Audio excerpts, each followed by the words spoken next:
Hey YouTube world, this is Shubham again. तो आज का जो हमारा टॉपिक है वो है बाइनरी सर्च ट्री का कंस्ट्रक्टर बनाना। ये हम यहाँ पे से शुरू करने वाले हैं अपना कोडिंग पार्ट। बेसिकली हम बनाएंगे custom class binary search tree के लिए, ठीक है। तो कस्टम क्लास जब बनाएंगे तो उससे पहले कुछ कंस्ट्रक्शन करना होगा। कंस्ट्रक्शन इन द सेंस कि हमारी क्लास दिखेगी कैसे, और उसके अंदर जो हम इम्प्लीमेंटेशन कर रहे हैं बेसिकली एक नोड बना रहे हैं हम कुछ ऐसा जिसके अंदर कोई एक वैल्यू है, ठीक है। यहाँ पे एक वैल्यू है और उसके दो पार्ट हैं, एक लेफ़्ट है और एक राइट है। तो ये सारी चीज़ें हमको कैसे इम्प्लीमेंट करनी है जावा लैंग्वेज में, अभी का कॉन्सेप्ट हमारा वो रहेगा, ठीक है। तो सबसे पहले जैसे कि हम ऑलरेडी लिंक लिस्ट वाली क्लासेस में देख चुके हैं, हम क्या करते हैं अपना सबसे पहले एक क्लास बनाते हैं, ठीक है। तो मैं क्लास का नाम देता हूँ, लेट्स से इसका एक ब्लूप्रिंट बना देता हूँ, पब्लिक क्लास। इसको नाम दे देता हूँ मैं बाइनरी सर्च ट्री, ठीक है। बाइनरी ST दे देता हूँ अभी के लिए, ठीक है। ये यहाँ से क्लास शुरू हो रही है। तो मेरा सबसे पहला काम क्या होता है? सबसे पहला काम हमारा किसी भी उसमें हम जहाँ तक भी सारी हमने जितने भी डेटा स्ट्रक्चर कवर करें सब में हम ऑलमोस्ट लिंक लिस्ट के थ्रू इम्प्लीमेंट करते हैं। तो same goes for this as well, ठीक है। तो मैं एक क्लास बनाऊंगा जो कि इनर क्लास है मेरी। ये इनर क्लास का कॉन्सेप्ट हम कई बार पढ़ चुके हैं हमारी स्टैक में, लिंक लिस्ट वाली प्लेलिस्ट में। तो जिसको नहीं पता है वो वहाँ जाके देख सकता है ये क्या है, ठीक है। तो अभी क्या होता था ना, लिंक लिस्ट में होता क्या था, जैसे हमने एक यहाँ पे अगर मैं बाइनरी सर्च ट्री बना रहा हूँ उसका एक लेफ्ट बनता है और एक राइट बनता है, ठीक है। इसी का कंस्टिट्यूट अगर मैं करूँ किसी दूसरे डेटा स्ट्रक्चर में तो ये बिल्कुल एक डब्ल्यू लिंक लिस्ट की तरह है। ये भी हम ऑलरेडी कवर कर चुके हैं। डब्ल्यू लिंक लिस्ट में होता था, ये होता था आफ्टर, ये होता था प्रीवियस, ठीक है।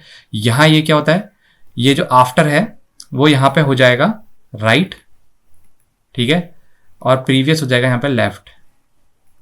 बाकी सारी चीज़ें वैसी की वैसी हैं, ठीक है। तो ये जो राइट पार्ट है ये कन्वर्ट हुआ है आफ्टर में, ओके। और ये जो मेरा प्रीवियस है, प्रीवियस कन्वर्ट हुआ है मेरा लेफ्ट में, ठीक है। कॉन्सेप्ट वही है, बाकी हमने एरो का थोड़े डाउनवर्ड कर दिया है और कुछ नहीं है। तो इसी को आगे कंस्ट्रक्ट करते हुए क्या करेंगे, सबसे पहले तो इंटीजर एक वैल्यू तो चाहिए हमको, दोनों में वैल्यू कॉमन है तो ठीक है। तो एक इंटीजर वैल्यू तो बनाएंगे ही बनाएंगे, कूल। वैल्यू बनाने के बाद हमें चाहिए होगा नोड टाइप का लेफ्ट, क्योंकि इसमें लेफ्ट और राइट चलता है। एक बनाएंगे लेफ्ट, ठीक है। एक बनाएंगे नोड राइट, ठीक है। ये तो हो गया हमारा इनर क्लास। अभी इनर क्लास के अंदर हम एक सेट पैरामीटर भी सेट करते थे जिसका नाम होता था हमारा इस क्लास का ही कंस्ट्रक्टर, है ना। तो क्लास का कंस्ट्रक्टर कैसे कंस्ट्रक्ट करते थे, डायरेक्टली नोड यूज करते थे और इंटीजर वैल्यू पास करवाते थे, और जो हमारा इंस्टेंस वेरिएबल है ऊपर उसको सेट कर देते थे दिस डॉट वैल्यू से। ये जो इनकमिंग वैल्यू है इसको सेट करते थे, ठीक है। तो दिस डॉट वैल्यू यहाँ पे क्या इंडिकेट करता है, हमारा इंस्टेंस, ठीक है। तो दिस डॉट वैल्यू हमारा इंस्टेंस वेरिएबल है, ये वेरिएबल हमारा ये है, कूल। और ये जो दूसरी वैल्यू आ रही है ये कहाँ से आ रही है, ये हमारी लोकल वेरिएबल से आ रही है। ये है हमारा लोकल वेरिएबल, ये यहाँ आके प्लेस हो गया, ठीक है।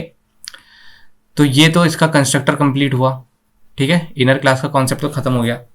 उसके बाद क्या करते थे हम, अभी तक हमने जितना भी देखा एक बाइनरी सर्च ट्री का हम कोई भी एक कंस्ट्रक्टर बनाते थे। तो बाइनरी ST हमारा क्लास का नाम है, तो इसी नाम से कंस्ट्रक्टर बनाते हैं, ठीक है। तो कंस्ट्रक्टर बनाने के लिए आ जाओ, एक नया कलर इंडिकेटर यूज़ करता हूँ मैं, ब्लू, ठीक है। तो ये मेरा बाइनरी BINARY ये क्या लेता है, ये एक इंटीजर वैल्यू लेता है। क्या लेता है, इंटीजर वैल्यू, ठीक है। और ये क्या करता है, ये सबसे पहले नोड के कंस्ट्रक्टर को कॉल करता है। नोड क्या करता है, न्यू नोड को कॉल करता है। न्यू नोड, एक मैं अपना रेफरेंस वेरिएबल बना रहा हूँ और ये एक नया नोड बना के देता है मेरे को, न्यू नोड। इसके अंदर मैं ये जो मेरी इनकमिंग वैल्यू है इसको यहाँ पास कर दूंगा, ठीक है। पास कर दी तो जैसी ये लाइन स्टार्ट होगी तो मेरे पास क्या होगा, मेरे पास एक नोड बन के आएगा ये, जिसका एक लेफ्ट है और जिसका एक राइट है, ठीक है। तो अब इसको डब्ल्यू लिंक लिस्ट से जब हम कंपेयर करते हैं तो डब्ल्यू लिंक लिस्ट में हम हेड यूज करते थे, याद है। हेड और टेल का कॉन्सेप्ट होता था। यहाँ तो हेड और टेल है नहीं, तो इसको हम हेड रिप्लेस होगा हमारा यहाँ पे के लिए रूट नाम से, ठीक है। तो क्या करना है, ये जो नया नोड आया है हमारा, इसको रूट में डाल देना है। ठीक है, तो रूट में डालना है तो उसके लिए हमें एक रूट वेरिएबल भी चाहिए होगा। तो रूट वेरिएबल कैसे बनेगा, रूट वेरिएबल होगा हमारा प्राइवेट। ठीक है, प्राइवेट किस टाइप का है, नोड टाइप का है, क्योंकि पॉइंटर है, और क्या नाम है उसका, रूट। कूल, बना दिया। ये इस क्लास से बन के आया है, नोड से। अब क्या हो रहा है, जो मैं रूट है उसकी वैल्यू सेट कर रहा हूं न्यू नोड में। कूल, कर दिया। और ये मेरा कंस्ट्रक्टर खत्म, ये रहेगा मेरा पब्लिक कंस्ट्रक्टर। ठीक है, अभी तक हमने सारे कोडों में यही देखा है कि हम अभी तक यही करते आ रहे हैं, एक नया कंस्ट्रक्टर बनाते हैं, नया कंस्ट्रक्टर के थ्रू हम इसको कॉल आउट करते हैं। पर ट्री के स्ट्रक्चर में थोड़ा सा डिफरेंशिएशन ये हो जाता है। ट्री में क्या हो जाता है ना, ट्री में तुम्हारा रूट नल भी पॉइंट करता है। जैसे कि एक ट्री तो ये बन के आ रहा है, पर अब हम जो बनाने जा रहे हैं वो कुछ इस तरीके का होगा कि रूट जो है हमारा वेरिएबल जो कि हेड कर रहा है, वो अभी नल की तरफ पॉइंट करेगा। जब भी कंस्ट्रक्टर कॉल हो वो नल की तरफ पॉइंट करेगा। ठीक है, तो बेसिकली क्या करना चाह रहे हैं हम, ये नया नोड तो अभी नहीं बनाना चाह रहे हैं, तो सीधे हटा दो इसको, इस लाइन की जरूरत ही नहीं है हमें। ठीक है, इस लाइन की जरूरत ही नहीं है, क्योंकि हम नया नोड बना ही नहीं रहे, हमको रूट को नल की तरफ पॉइंट कराना है। ठीक है, तो यहाँ पे मैं क्या लिख दूंगा, ये रूट न्यू नोड था, अब न्यू नोड तो बचा नहीं मेरे पास, तो न्यू नोड की जगह क्या लिख दूंगा, यहाँ पे लिख दूंगा नल। ठीक है, ये नल की तरफ पॉइंट करने लग गया। अब वो हटाया तो ये ऊपर की वैल्यू भी नहीं चाहिए, हटा दो इसको, पैरेंथेसिस क्लोज जो देर में हो रहे थे उनको पास ले आओ। ये मेरा कंस्ट्रक्टर कुछ इतना सा सिमट के रह गया। ठीक है, अब तुम एक चीज नोटिस करो, यहाँ पे मैं इसको यहाँ पे नल करूं, ठीक है, या फिर जब मैंने इसको इनिशियलाइज करा था यहाँ पे कोई वैल्यू यहाँ पे थोड़ी थी, ये भी तो नल की तरफ ही पॉइंट कर रहा था। तो इसका मतलब मेरे को ये लाइन तो बिल्कुल भी नहीं चाहिए। कौन सी लाइन, ये कोड डुप्लीकेसी है, रूट नल।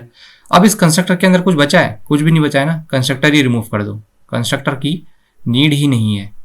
ये हम इसलिए कर रहे हैं ताकि हमारा कोड थोड़ा छोटा हो सके।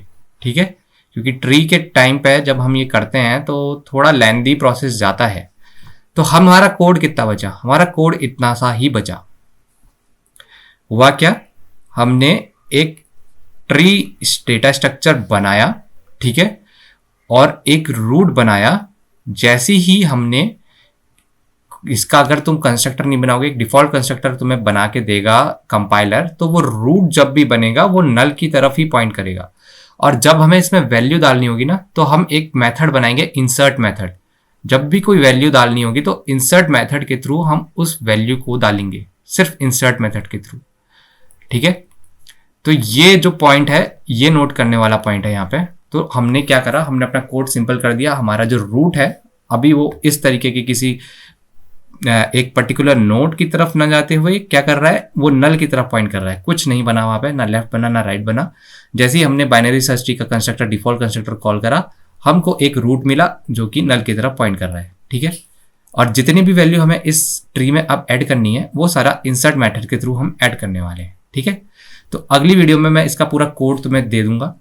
वो छोटा सा वीडियो रहेगा, बेसिकली कोड तो यही है जो पूरा मैंने लिख दिया यहाँ पे। ठीक है, यही हम एक बार एक्लिप्स में जाके देखेंगे कैसे रन करना है, रूट पॉइंट कर रहा है नहीं कर रहा है, उसको एक बार प्रिंट करा के देख लेंगे। उसके बाद हमारा मेन मेथड इंसर्शन शुरू हो जाएगा। ठीक है, तो अगली वीडियो में मिलेंगे।